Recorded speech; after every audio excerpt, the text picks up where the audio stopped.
We're live. That's so exciting. I'm Adam. That's Scott. This is the Stardock stream. We're talking about Sorcerer King this week. We're talking about Sorcerer King every week. It's Wednesday, so we're talking about Sorcerer King. On Friday, we talk about Galciv. It's also exciting. But today, it's all fantasy empires. It's all strategy. It's all new Choose Sovereign screen. New Choose Sovereign screen, which is very exciting. Though I guess anybody in the opt-in beta will be recognizing some of this stuff. But that's true. Yeah, we do have, so start off with the new Choose Your Sovereign screen. Starting party is brought to the forefront. So now right away you get to see, who am I going to get to play as besides your Sovereign unit. So that's nice, cleaning out some other stuff, getting ready to unlock customization in Beta 3. It's not in yet, but it's going to be awesome. But this week is going to be all about playing as the Tyrant and taking questions and just showing off his villainous abilities. He's so cool. I love the friggin' Tyrant. I was just playing. I was just messing around with the internal build, and I really like the Tyrant because he's so very different from the other two that we have right now. Yeah. He's very different from the Wizard because the Wizard feels pretty vanilla to me, and that's okay because you need to have a vanilla class. You need to have your Mario Kart Mario. Yeah, absolutely. Does that he's work? He's your kind of baseline dude. Yeah, I just want all my stats in the middle. Absolutely. So we'll start a different map. So he's all right, and the Guardian is some hippy dippy thing that I'm not super concerned about right this second. But the Tyrant puts on his murder face and doesn't take it off. He's awesome. I tend to play very aggressively in 4X, which was the cause of some discussion in the Galciv stream last week. But I tend to play very aggressively, and the Tyrant is just right up my alley because he just doesn't care about anything. He just wants to blow everything up. Mm-hmm. Before the Sorcerer King does, because then he can be Mr. Super Awesome. Yes. Instead of the Sorcerer King. And it's probably going to work out. Like, whenever you play a Tyrant game, it's going to work out poorly for the rest of the world. Yeah. The world never wins when you play as a Tyrant. But it gives tons of fun design opportunities. The tree gets to be radically different. The Warlord hero that you get to play as has... a lot of interesting stuff that we did with his abilities that I'll be showing off in a little bit. Let's actually go up. Let's go check out the tree real quick. So basically ignore that picture. That's a bug. Basically the Tyrant tree feeds off the Doomsday counter. So instead of the Doomsday counter being this thing that ticks up and you're sweating over it, I guess you'll still be sweating over it, but you get stats and bonuses and abilities from that Doomsday counter. And same thing with, like you can destroy shards. Malevolence lets you destroy shards to get mana. There's a couple of unlocks in here where you can train Urkson and Trogs. I think Betrayal. I love this. I love the ability that gives you mana whenever the Doomsday counter increases. Oh, yeah. Siphon gives you 5 mana every time. Yeah. Which is like, it doesn't sound that good, but the Doomsday counter increases fairly regularly. Yeah. And that bonus mana can really, really help. And you're going, oh sweet, I got some extra. And while we're on this tip, the Warlord, who is the hero that the Tyrant starts with, who I also love, and who we'll talk about in a second, but he has a bunch of abilities that or at least a couple abilities that give him like better stats and more powers and stuff as the Doomsday counter goes up. Exactly. Yeah. And so it's almost more like, oh, you want to have some apocalypse? Let's have some apocalypse. Exactly. Let's bring it to the edge, bring it to the brink, and then you kind of have to juggle, fiery damnation and bring it back and just keep bringing it back and kind of playing with fire. We had a great question in the chat. Speaking of the Tyrant, do different sovereigns have different art styles? Which is the answer. I mean, I can even field this answer. Because the Bimmy J is asking, oh God, my laptop is making noise. Make it stop. All right. Because shiny cities and bright colors do not exactly go well with dark heroes and orc-like minions, which is true. Unfortunately, the reality is The Tyrant will have he'll have his unique units that are going to look more Tyrant-y, I guess. Like you can see, if Scott, if you zoom into the Warlord and to the Urkson, I mean, obviously these are kind of some SK enemies that we have as allies here.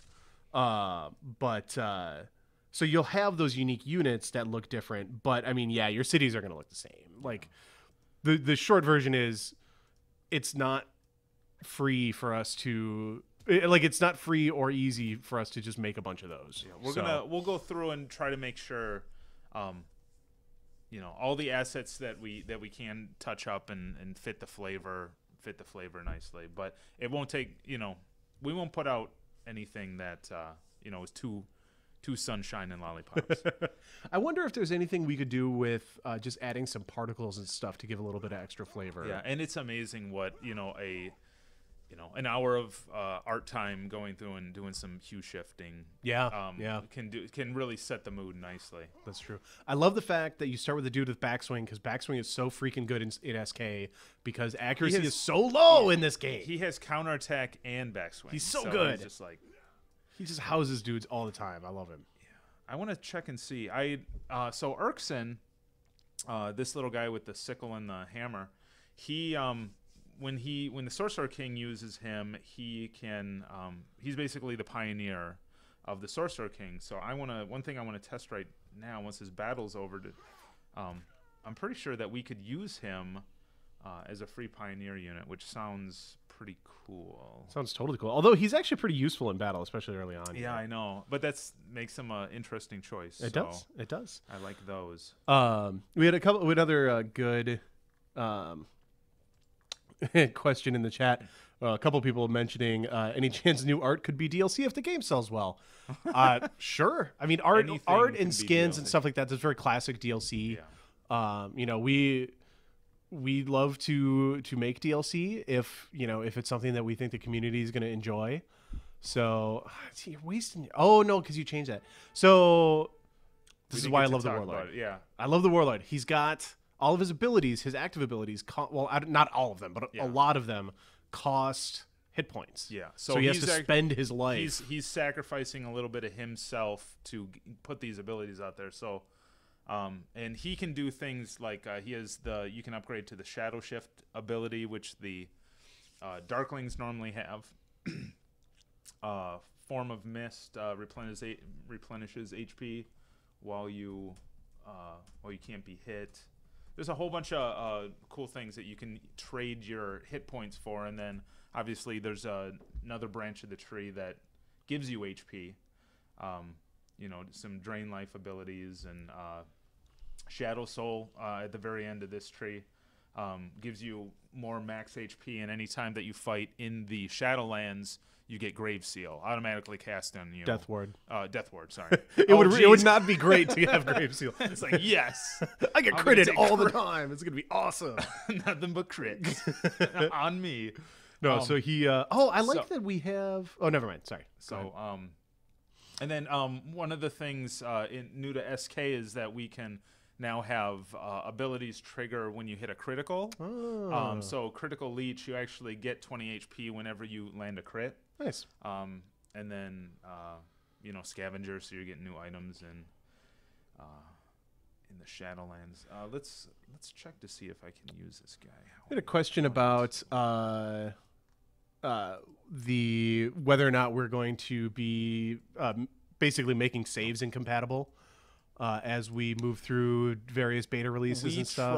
We try our best to keep saves. Actually, all the game data is saved in that save, and then we try to make sure that it's all backwards compatible. So to the best of our ability, we will make sure that old saves are compatible with new releases. Right. Now, we don't necessarily guarantee that while we're in beta, because if something comes up that it's like, okay, this is going to really improve the game, but it's going to break saves, we're going to break saves. Yeah, but those tend to occur at the big beta milestones. So hopefully you're starting a new game anyways, because there's fresh stuff to fresh goodies to play with. And a lot of the stuff, particularly between our first release here and beta 2.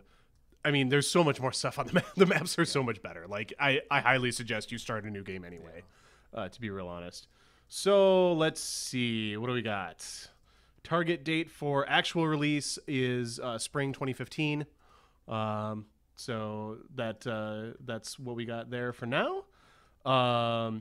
Is SK basically Fallen Enchantress but with a new coat of paint? No, it's very different. This is actually one of the big things for Beta 2 is that, we looked at all the feedback that we saw from the initial announcement and from the Beta 1 feedback. And that was the thing. There's a lot of people were looking at it and saying like, well, this looks like FE. This looks like LH. Why are you trying to charge me for this? And so one of the things that we're really trying to do with Beta 2 is really get in some of the features that are very visible and very obvious that make Sorcerer King very different. So to that note, Scott, I think you know what I'm talking about. Yeah. You can harvest the land, and not in the farming sort of fashion. Yeah. Now the world is one big resource. I think that Brad's talked about this in a couple of journals, but we're starting to get in the ability you can harvest the forest, harvest mountain, and get stuff out of there. So let's harvest. Let's get out of the way. And cast a little bit of harvest forest, which looks a lot like a volcano right now. I think they all kind of look like volcanoes at the moment. Yeah. And now we get some ingredients right there. But then it also corrupts the land around it. Exactly. And I guess that this map doesn't show it off as well as other maps, but yeah, you're actually twisting the land and kind of breaking the world. And one of the cool things that we can do, and this isn't implemented yet, so don't freak out when you don't see this in the opt-in update tomorrow. But one of the cool things that we can do is we can track how much of that you've been doing, and we can trigger. We have this whole dynamic quest system. Are you going to get your pioneer killed? That would be kind of embarrassing. Both the pioneer and the guy. But we can track how much of this. Terraforming is the wrong word. It's really not terraforming. It's really. Oh, you didn't even build your shard shrine. Oof. We need to do something about that because that is such a newbie trap. Yeah. And it will totally screw you. We need to fix that. Anyway. So we have this huge awesome dynamic event system that we call various things, the DM or whatever you want to call it. And the events that come up can reflect how much of a horrible person you've basically been in sucking the life out of the world to your own ends. So that's really exciting to me. I know Brad right now. Brad is the lead designer. He is working on doing stuff to that really changes up the end game, and changes up that final fight against the Sorcerer King based on what you've been doing for the rest of the game, which I think is pretty cool. So I'm pretty excited about that. Yeah, that's gonna be a lot of fun. Just all the data that we're collecting, just a ridiculous amount of data. Do you get another turn after Shadow Shift? Yeah. Oh. So I draw him in, and then I just wail away at him. Nice. Yeah, that guy is really strong. It looks like he's so strong. I don't have the option to use him as a pioneer right now. Okay. But I do like that idea though, because as you said, it makes it a very interesting choice. Yeah. Do I bring him into battle, and especially once you've put him through a couple of battles and he's leveled up, right? It's like, oh man, he's a good warrior. I don't want to waste him on an. Did you cast Coercion on Athka yet? By the way, Coercion is like my favorite thing in the world. I brought it down a little bit. Oh, did you? Oh, it's only double. Triple might have been a little insane. Triple was kind of ridiculous. It was so good. But double's still really good. Yeah, so Coercion is that a Warlord only spell, or is it just that is like the special spell you get as the or I'm sorry, not Warlord, but the Tyrant. Tyrant, yeah. Yeah, so it's a city enchantment. It's the special ability that the Tyrant gets, and it doubles your freaking production. It was triple. That was really amusing. Scott doesn't want me to have any fun though, so he brought it down to double, which is a shame. But like you said, double is still really freaking good. And it also takes into account things like workshops and work camps and stuff that boost your production, the buildings that boost production. Mm-hmm. So that can be really freaking good. Yeah, that's a nice spell to have for those first couple of turns. I think, let's see. Has correction been corrected? Yes, I believe it has non-placeholder text now and that sort of thing. Yeah. You saw there were effects in there and stuff now. A little thing, let me actually get into a battle. My Sovereign leveled up. Okay, let's get to picking. Drain Shard is really nice. Right now, it doesn't affect the Doomsday counter. I think we've already decided we got to fix that. Yeah. Militarization, officers, barracks, and Urkinson hovels. So I'd get Spearmen and Urkson. So you start being able to train up your army to kind of look like the Sorcerer King. So I have a question. Does everyone get the Clairvoyance line, or something approaching the Clairvoyance line to cast additional spells in battle, or is that... the spell, this is one of the big changes from the other line of elemental games. Seems like that always comes up. Is this just a new coat of paint? But one of the big changes is that your Sovereign's no longer on the map. He's kind of this eye in the sky type guy. And so he can cast, using going up the Clairvoyance line, he can cast more and more spells in battle. So you get bigger spells, but you can only cast a certain number. You start off being only able to cast one. But like the Wizard, I think he can go up to like 5. Okay. And then, I see. And then if you have the mage, an upgraded mage in your battle, he can channel through him. So you get another. You can have like with the Wizard. I didn't know that got added to like 9. I didn't know that got added to the mage. That's cool. Yeah. So that's like a neat little way to upgrade the. That's going to cost you some ridiculous amount of mana to do so, but yeah. So officers. Okay. Very cool. So we got a couple more questions that I wanted to get to. Let's see. People are excited about another opt-in on Thursday. Yes, there's an update to the opt-in beta. I think it's going through QA right now. Yep, it's in testing right now, cool. And so that should be going live tomorrow afternoon. These things generally get pushed around noon or 1 Eastern time, but it's not entirely in our control. So I don't like to promise a specific time, but that's usually when it happens. So you'll be able to update your opt-in. So that's exciting. Allstein asks, what I'm waiting for is a random maps. How is progress going on those? They get a little bit of love here and there, but in general, we're focusing on the Sovereigns. Obviously, Beta 2, getting those Sovereigns in, getting a lot of the meat in system-wise for the minor races. So when is the plan for random maps to make it into the beta? I think Beta 3. I think it is next month. Okay. There's a lot of work has already been done for random maps. We got some content to do and a couple of little tweaks, but I don't think. Yeah. I'm not concerned about that. So hopefully soon. Yeah. Hopefully soon.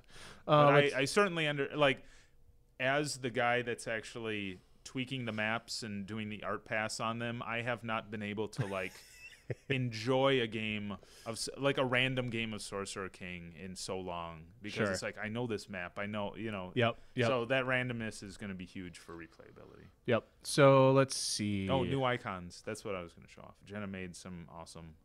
Oh, those are nice looking. Still have a lot more to get in, but they're going in. So you need to cast correction more. That's my feedback. Just because it amuses me, A, because it's called correction, and B, because it's really good. Let's correct these a-holes. It's so good. Okay, corrected. Oh, resisted. Yeah, he gets resisted a lot. I have issues with that. You said it was good. It is good. 3. I got issues with our resistance calculation, I think is what I got issues with. But that's welcome to betas. Wait, so one thing we can do, and I kind of like this trade-off, is you can actually have a different set of numbers that get used if something's resisted. So a lot of spells do half damage. Half damage if it's resisted. Right. So it's never like you're throwing away your ability. Would you kill these guys, by the way, please? That would make me feel better. Okay. I know it's my fault. I keep asking you questions. That's okay. It's but that's why I bring you onto the stream is because you can actually speak to what's going on with the team. I'm stuck upstairs doing way more boring things. It's not that boring. My job's not terrible. I don't hate myself. Anyway, let's see. Different kinds of shards, fire shards, air shards, etc. Somebody was saying they saw some leftover flavor text or something. Maybe I don't think that's anywhere in the plan. I think shards are shards. In the plans. Internally, we had discussed even just for visual flavor to have different ones, but it's not in the plans right now. Currently, shards are shards. Yeah, shards. Shards a shard. Let's see.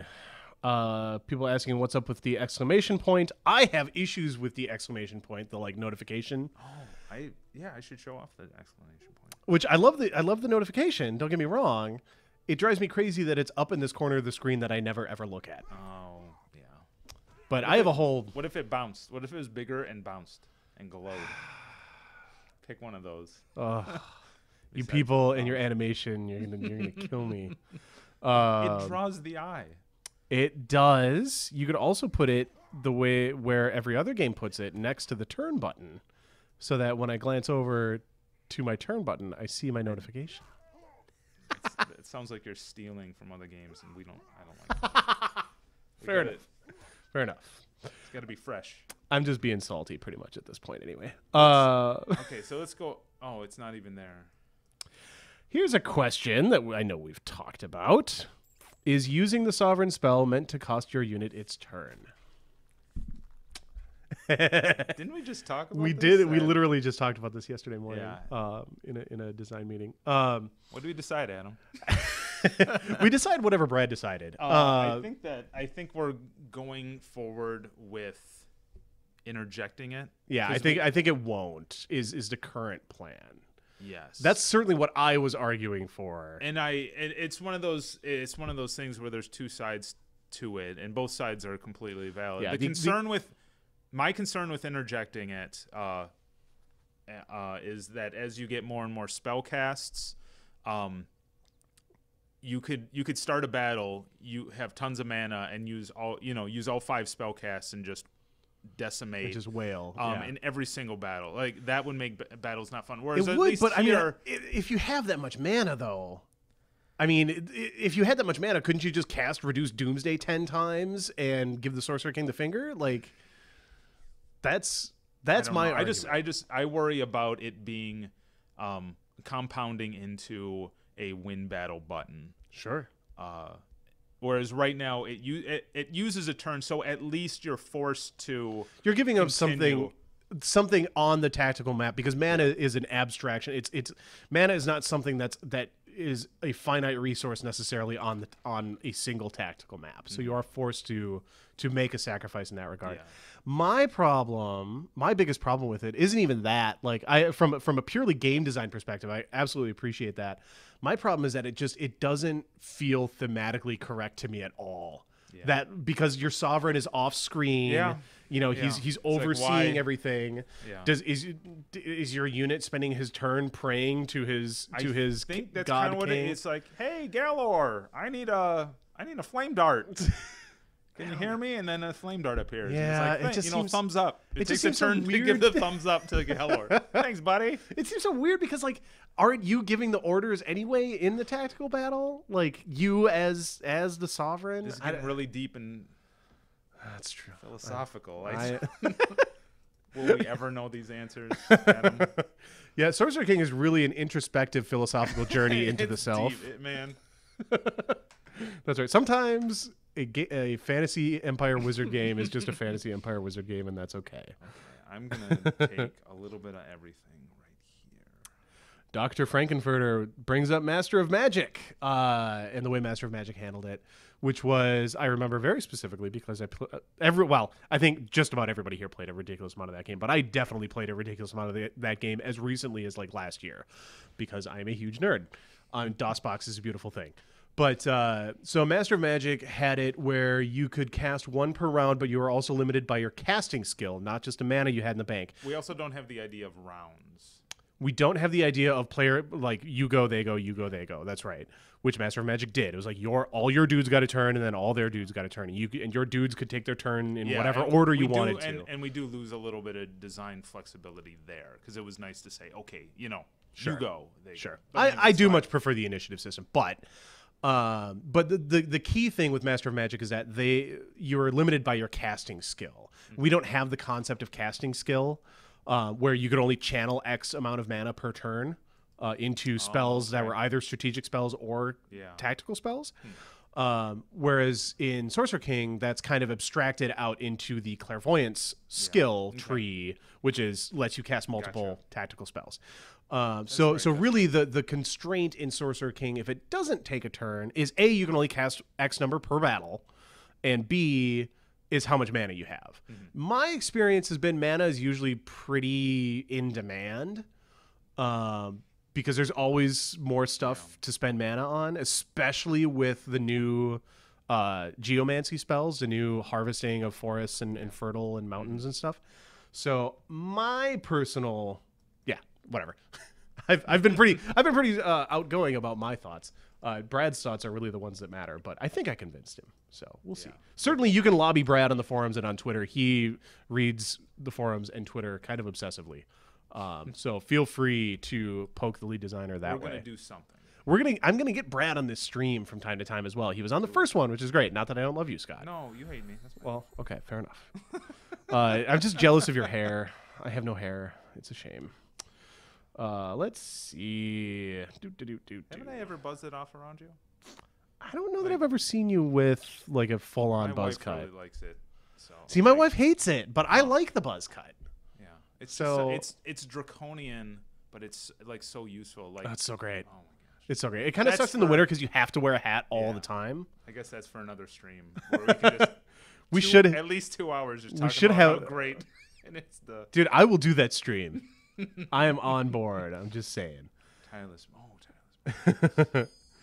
Let's see. I'm just going through the chat to find some questions. Let's see. Yeah, people actually the chat going back through the chat. People are talking about the same stuff we're talking about, so that's good. Apparently, we're on the same page as the community, which is excellent. Will Sorcerer King be moddable? We've talked about that a little bit. It won't be as moddable as some of Stardock's other games, but Stardock games have traditionally been extremely moddable. Sorcerer King will still be pretty darn moddable in the larger sense, compared to other similar games. It's just that like Sorcerer King basically, to make things moddable, the biggest thing is putting stuff in data files, right? So defining units in the XML, which are data files that live outside of the game code, that modders can go in, and they're basically just plain text, and you can go in and edit it with Excel or with Sublime Text or whatever you want to edit it with, and create your own units, create your own races, blah blah blah blah blah, all that kind of stuff.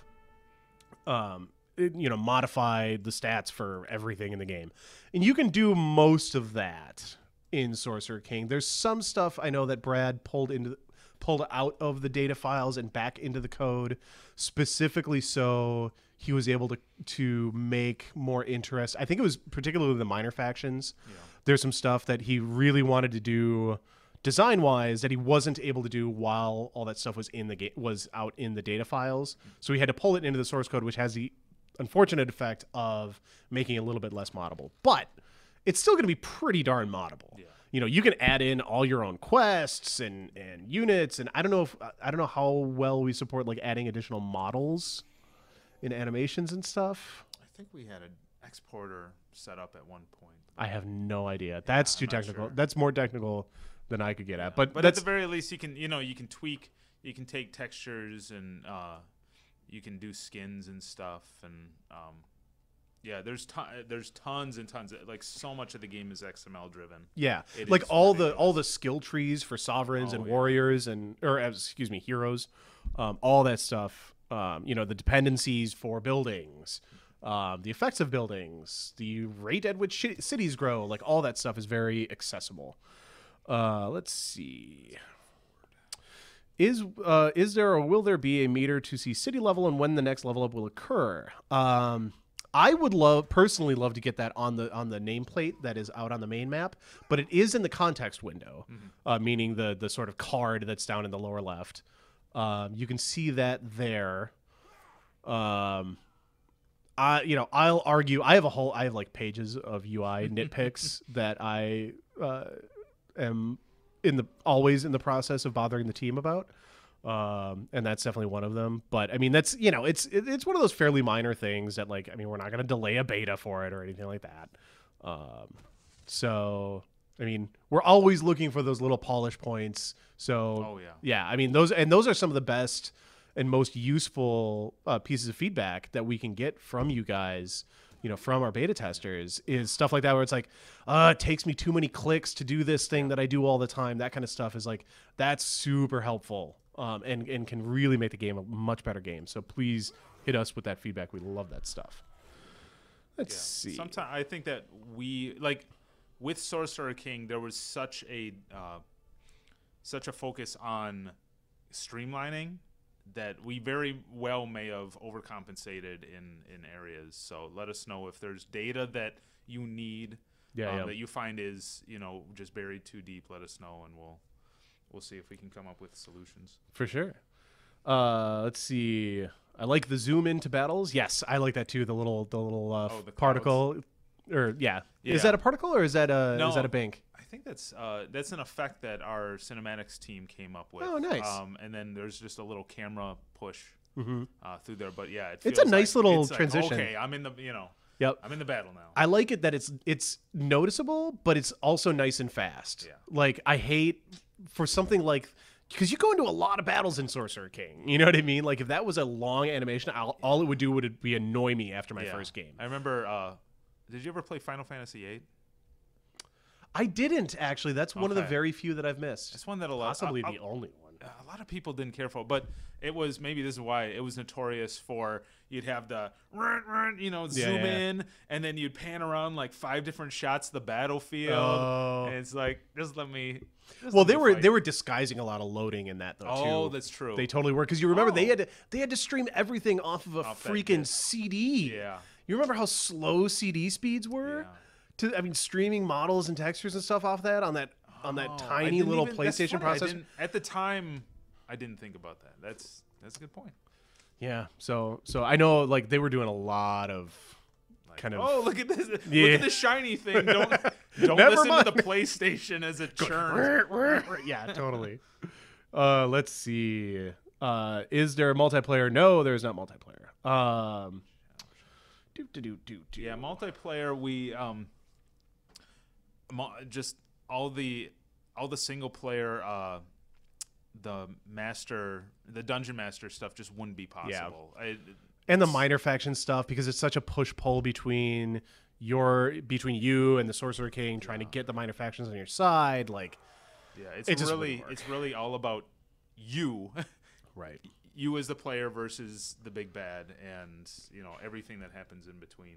You can imagine no room for other players. Yeah, you can imagine in your head like, oh, it'd be so cool if because wouldn't it just be like a big comp stomp? How fun would that be? Like, yeah. In theory, it works, but once you start getting into the details of like how the event system works and how all those bonuses are set out and the Doomsday counter, and like it just, unfortunately, this design just doesn't work very well in multiplayer. We'll be able to make a much better single player game by jettisoning the. Yes. It would almost just be a totally different game. But if it sells really well and people really want it, maybe that's an expansion or something. I don't know, but probably not. I don't want to get anybody's hopes up too far. Let's see. I really like using haste and skirmish tactics to kill lieutenants using the wizard's OP mauling hero. Word. That sounds pretty amusing. That's another thing. If you guys come up with cheese tactics, please let us know. Because what's fun about cheese tactics in this game are that a lot of them are going to stay in. Right. And we can have the Sorcerer King kind of absorb that, be on the lookout for those, and react accordingly. Right. And I know that my favorite moments from Gal Civ are when the AI is looking for the cheese. Right. And it's oh, I see you lining up your ships there. I'm not an idiot. But that's one of the things about Sorcerer King that can be really interesting, is that the cheese tactics and the overpowered stuff, like double freaking production on your city. Like, that's insane. Mm-hmm. We could never do that in one of our other games. Yeah. You know what I mean? Yeah, but in Sorcerer King, we can. Yeah. So that's another kind of benefit of being single player only. Yeah. No, there's a lot of benefit. Everything is overpowered in various ways. Everything's overpowered, and the Sorcerer King's just going to be messing with you so much that it wouldn't be fun. If there were other people attacking you, or if there are other players out there, the moment the Sorcerer King targets somebody with something awesome, they can just take too much advantage of it. Yeah. Yep. Yeah. So let's see. Alstein has an interesting question. Will you ever consider adding in random bonuses in tactical combat like what Trials in the Sky did? I'm not familiar with Trials in the Sky, so if you want to drop that in the chat, Alstein, that I'll try to get to that. But we actually, in the opt-in, I think in the opt-in, or maybe it's just in the internal. I think it was there for a day. Are you talking about the modifiers? The modifier, yeah, the tile modifiers. We had basically tiles on the tactical maps that would be like, okay, if you stand on this tile, you get double attack or double defense or something like that. And we were really excited about it, and then we played with it for like a day, and they're like, this is terrible. So yeah. It just ended up not being fun. Yeah, standing on one tile, like forcing the player to stand on a tile to get that bonus just did not feel good. I mean, we still want to spruce up the battles, but that was one. If that's anything like what they did, we'll be going in a different direction. Yeah, it was not fun in our play test. Let's see. Are the stalkers still OP? I don't know. Do we have a stalker balance change in the? I don't think we have a stalker balance change, but we did. I haven't seen the ogre double stalker combo in any of my gameplays. That is a nasty combo. It was horrible. So I've seen singleton. I've seen a lot of like single stalkers out in the wild. And that's a little bit more dealable, because even if they do go murder one of your dudes, theoretically you have a couple more dudes that can go. I don't mind that. It was the pack followed up by the ogre like throwing his stupid boulder. Another question. You keep saying Doomsday Counter. Is there a term limit? Term limit. It's election day was yesterday. No turn limit. No, there's no turn limit. The Doomsday Counter is basically the Sorcerer King is trying to win. How he wins is by filling up the Doomsday Counter, a.k.a. casting the Spell of Mastery or the Spell of Making or whatever the hell we're calling it, and turning everything into pure magic, which he then controls, and he gets to become a demigod. This is bad. Yeah. Not even a demigod, like a full-on god. He's pretty much already a demigod. This is bad, and you're trying to stop him. So the Doomsday Counter is kind of an abstraction of the Sorcerer King's progress toward his goals. And things contribute to that. You know, when he destroys shards, one of the biggest mechanics in the game is that the shards are being attacked.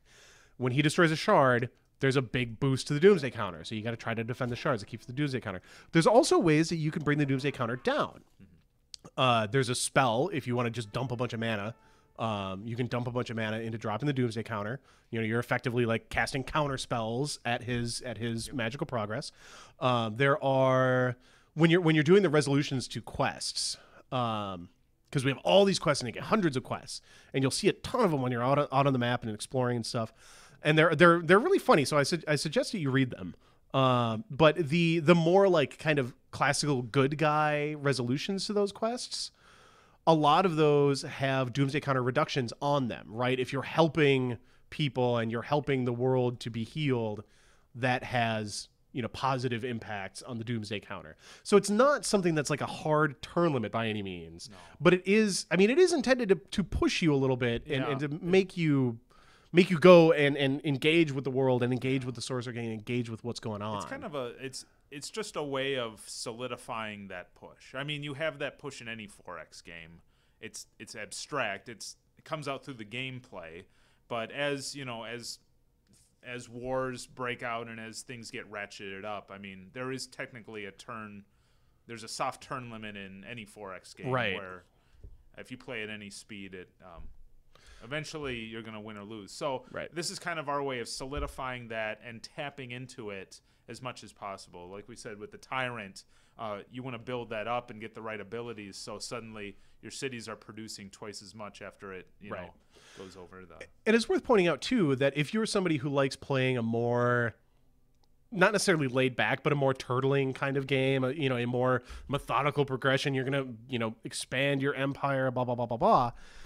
Even though Sorcerer King isn't necessarily about that to the extent that a game like Fallen Enchantress or Civilization is, we do have some of those other hero types will play a little bit more in that, or advantage that play style a little bit more. Like the Priest is more focused on building up and controlling the Doomsday Counter and that kind of thing.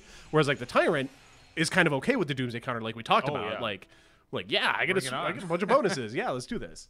So we do want to support, you know, those play styles, because one of the things that I personally feel pretty strongly about, I love Fireball Scrolls so much. Oh, that looks a bit better than it used to. A little bit. It's not. Yeah, it's getting there though. It's an improvement. We just had a big talk about we have a lot of animations and particles to do. But where the hell was I going with that? Oh, one of the things I feel strongly about is that one of the great things about 4X in general is that in a lot of cases there are games. Ooh, geez, you don't want to lose him, homie. Oh my gosh, what's going You're on? gonna totally lose him. No. Oh, he's got backswing though.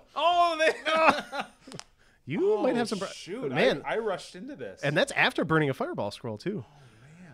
But 4X games are, I really appreciate how they kind of tap into the more constructive impulses in human nature, right? You're building something up instead of just, running around shooting dudes in the face or whatever. There's this little game called Minecraft, I think, something like that had some success in that regard. And so I definitely want to, I'm certainly at least pushing internally to make sure that we don't ever feel like this is like this zero-sum game and it's all doom and dire destruction, whatever. The Tyrant is probably going to play a little bit more like that, but that's okay, because if you're in a different mood or you're just a different kind of player, hopefully you'll be able to play the Priest or the Wizard or the Guardian or somebody who's a little bit more, on that side of. So every Sovereign should feel significantly different in the playstyle. I want to talk this battle through real quick. Yeah, because I'm gonna probably die. So I'm going to use a couple of the abilities that I picked up. Ran back to this back corner. I want to get these guys out of the way. So I'm going to Shadow Shift. Let's see. Let's Shadow Shift the one that has... Oh, here's an interesting UI thing. I don't know which one has poison on them. Or do I? There we go. Okay, so this guy... Poison needs to get This guy's buffed. poison. Poison is so we weak. need, speaking of effects... I need to know that guy's poison. So I'm going to use 5 HP, Shadow Shift over here, and then I'm going to take the do Form of Mist. I can use this once every 20 turns. So really once a battle, let's be real. Once a battle. It's a once a battle thing, but while I'm in this, in my little cocoon, I'll heal up. So I'll get a little bit of... That's pretty baller. I think I'll take. Okay, oh, so nice. I'll take this guy out, and then what's he preparing? What? He's got he's a Trog. He's got Battle Cry or something. Oh, okay. Which is not a big deal. By himself, Battle Cry doesn't really matter. I'm gonna give myself an extra turn in 2 turns. It's gonna be awesome. Okay, I'm gonna move this guy back. Maybe I'll get poison shot in that time. I know Ari and Daniel hate me when I say things like this, but man, the animation speed is so slow. But I'm really glad you guys added the 1.125 speed. Oh, yeah. Which is what I tend to play on now, because our animations are so much better than they were in previous games, for one thing. Oh, look at him swing. And then the poison took him out. We need a better resolution when you die from poison or bleed. I noticed that the kill effect doesn't take place. You just fade away. Oh, lame. Yeah, we should fix that. So that kind of felt a little bit underwhelming, but it also felt good because I survived mostly. Excellent. So let's see. Alstein brought up that Trials in the Sky game. Some turns actually get an attack bonus or defense bonus or other bonuses and stuff. So if you change the turn order, you can kind of change who gets a bonus. That's a really interesting idea. I don't think we have a ton of stuff that really impacts the turn order that much. So I don't know that it would end up if that's necessarily the right system, but it's an interesting idea. What I liked, this is something I think Derek pitched, was the idea that different arenas could have different, basically kind of different global spell effects. Yeah. So that's like Age of Wonders does that. Yeah, where it's like, okay, this arena, all of a sudden a sandstorm blows up, and my archers are totally. No, I would love stuff like that. I think that works really well in Age of Wonders, which is a game I like quite a lot. But yeah, I know that's something we've talked about a lot. We talked about it for LH, and it just didn't make it in. It never kind of felt right. Mm. But yeah, we may be able to do something like that. I guess we'll see. Yeah, at the very least, I like Burning Lands. It would be really easy to have arenas ringed in fire. So shield bash, you can bash guys back into it, or basically use unit movement and rearranging to damage your enemies. Let's see. Will there be spells to temporarily alter the tactical maps, block a path, trap a unit until later, that kind of thing? I don't know that we have anything that specifically makes tiles impassable or anything. I know that we have. I think we've tried to steer away from impassability just because it's so finite. It's either super overpowered or useless. I mean, though. I mean, if we our concerns about cheese in previous games aren't as concerning now because we do have the Sorcerer King AI overseeing things. So maybe that's something we could reinvestigate. Yeah. Right now we have like a mud spell, a big fat mud spell that slows the guys down and stuff like that. Let's see. I noticed that you guys make a lot of turn-based 4X games. You plan on making real-time 4X games. Funny you should ask. There's this wonderful game called Sins of a Solar Empire Rebellion that Stardock makes / publishes. Ironclad Games is the developer. They own the Sins of Solar Empire franchise, but we have done a lot with them on that, and we are the publisher. We are happy to sell you that game. It's very popular. Go check out. It is a really good game. I really like Sins. Sins of a Solar Empire Rebellion. Check it out. It's on Steam. You can hook it up. But yes, real-time 4X is definitely something that is a very cool idea that we like a lot. Let's see. Will there be siege combat with walls and such? No.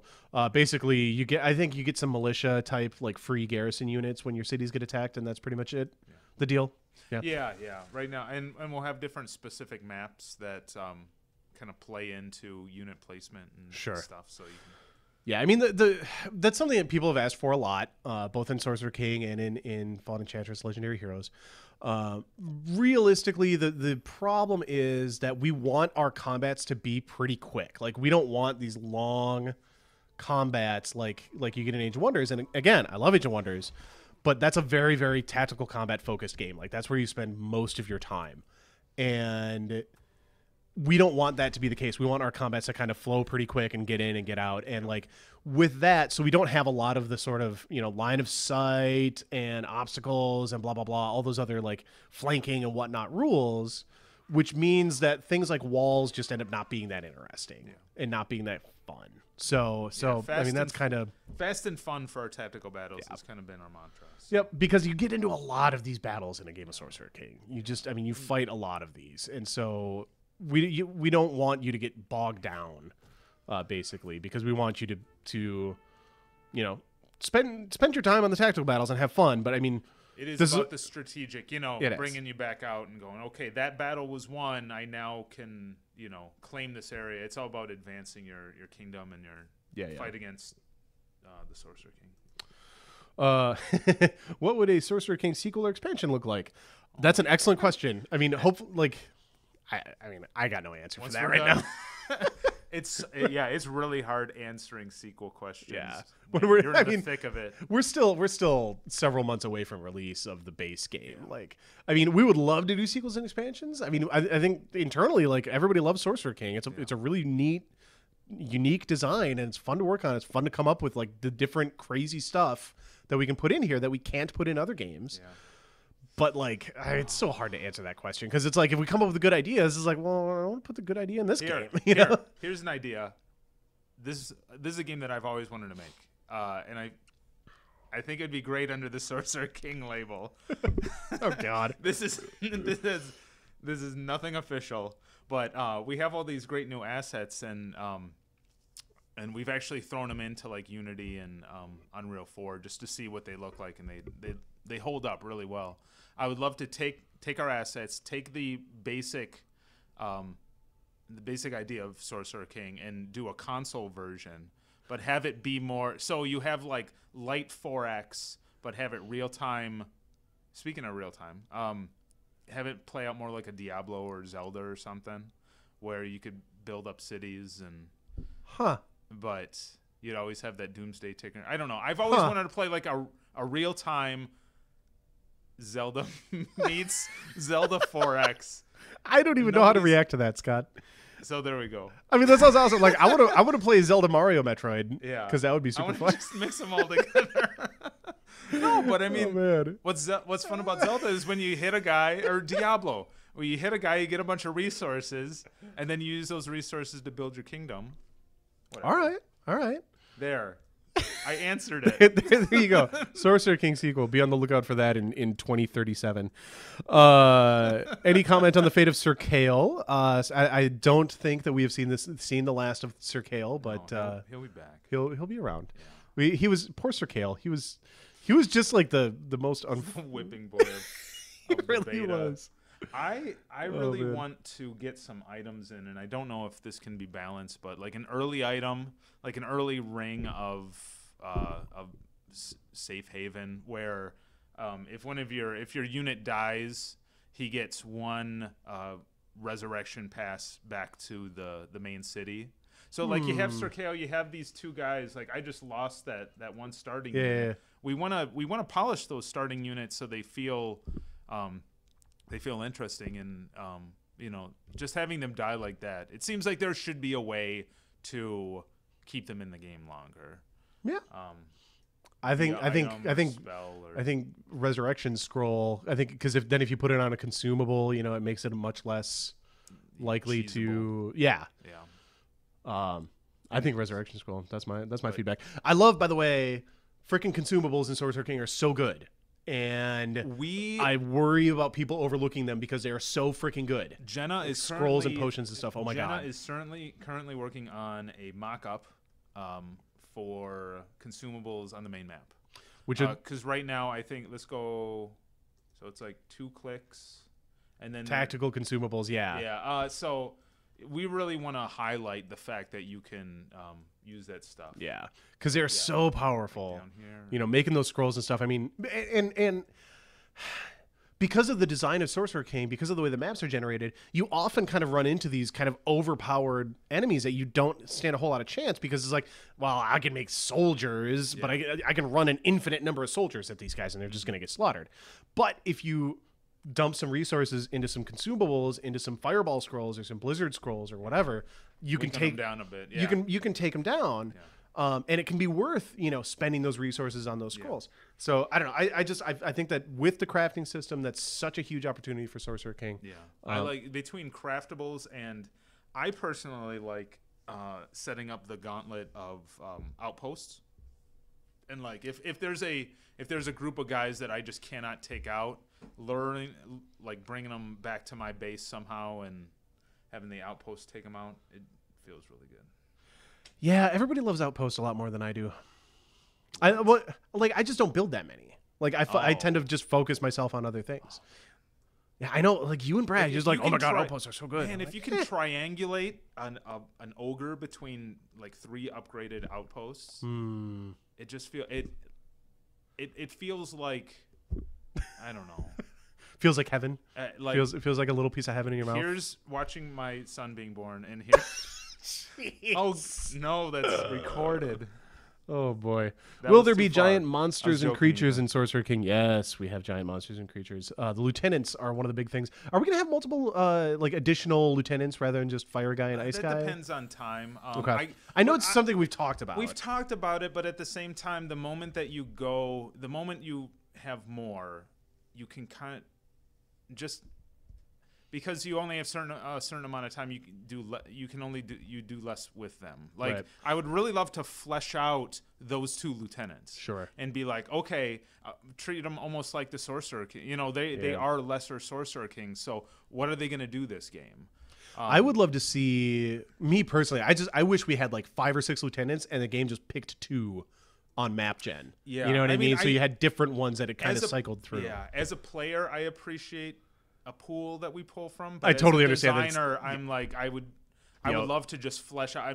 Because the game is all about replayability. So if we can have that guy, and the trick is to do it right, we have to make sure that they feel a little bit different every for sure. So, for sure. I don't know. Well, and it would be great to tie him back more into the event system and stuff, because the event system is so cool. And anyway, I want to burn through a bunch of questions because we're reaching the end of the stream, and which has been great. We've got great questions. I really appreciate everybody being so invested and asking really good questions in the chat. It makes these streams go way better, in my opinion. Anyway, let's see. I'm +0 intimidating. That seems that's amazing. Sorcerer King is currently in beta. So let's see. Had an idea for more destructible terrain on the tactical maps. which is an interesting idea to tie back some of that geomancy into the tactical maps. Something to bring up to Brad. I don't know that there's any current plans for that, but it's an interesting idea. You guys need to lobby hard for Sins of a Solar Empire 2. I have no idea what you're talking about. Let's see. Everybody wants Zelda 4X in real time. Dance Dance Zelda 4X cart. That sounds awesome. Wait, are they on my side? Are they saying that they? Oh yeah, no. I told you, man. Solid gold. That was worth like 600 rupees. As little Zelda. Will Stardock be participating in the Steam Christmas sale? I have no comments on upcoming sales. Although, you can look to what's happened in the past. Let's see. Will we start with the Forge of the Overlord in our starting city? So basically, in the fiction, like you, the Sovereign, control the Forge of the Overlord, but you're kind of locked away in it. So to access the Forge's power, to do all this crafting and stuff that you're doing, you're basically locked away in this little like pocket dimension, which is what the Forge is. So it's not like a building that's in your city. To answer your question, but yes, you start with the Forge of the Overlord. Let's see. I should be an auctioneer. Oh, Island Dog. Yeah. So, all right. We got through the questions. That's awesome. We are literally out of time. Like this room is booked at 4. So, geez, what time is it? It's 3:55. Oh my gosh. Okay. So clearly we just do too much talking. Yeah. Oh yeah. We totally need to show more awesome volcanoes and stuff. Just murder everything. This is how you go out with style. Can't be cast on Shadow Mountains. Well, that's a bunch of crap. Bug. Game does not explode enough. I'm taking this back. I want my money back. Awesome. Let's see. Oh, just saw some recipes as loot. Is there any plans to show what specific buildings or other recipe acquisition methods give you base recipes? I think that we're actually intentionally giving randomized recipes in, I believe. We are, but yeah, we kind of, yeah.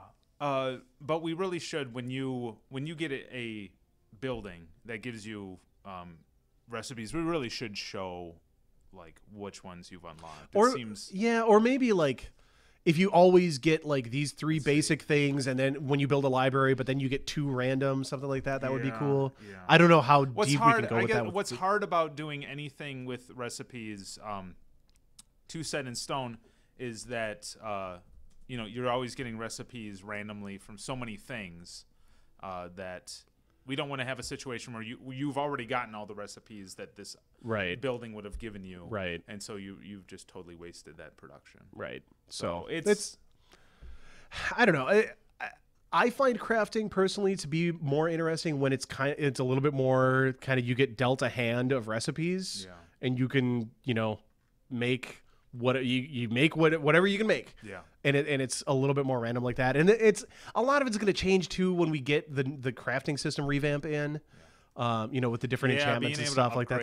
Being able to put your own little tweaks on. Yeah, that's going to make a big difference. Those buffs are going to be nice. So, all right, everybody, we are out of time. Literally, I'm going to get screamed at if I keep this room any longer. Thank you so much for watching. This is a lot of fun. Love doing this every week. Opt-in beta tomorrow. So look forward to that if you like. As I feel like I need to remind people that it is a development snapshot, and so it's a pretty janky build. But it does have some of this new stuff in that you can check out and play with a little bit ahead of time, and we welcome the feedback, certainly. And then the beta 2 is pretty darn soon. I believe the plan is 11/13, which is a week from tomorrow. Now, don't hold me to that super hardcore, because the reason nobody ever gives dates is because dates move and then people get mad and whatever. But that is the plan. So hopefully next week you guys will be able to check out proper beta 2, and it'll be cool. It's gonna be awesome. Sweet. That's all I got. Okay. We out.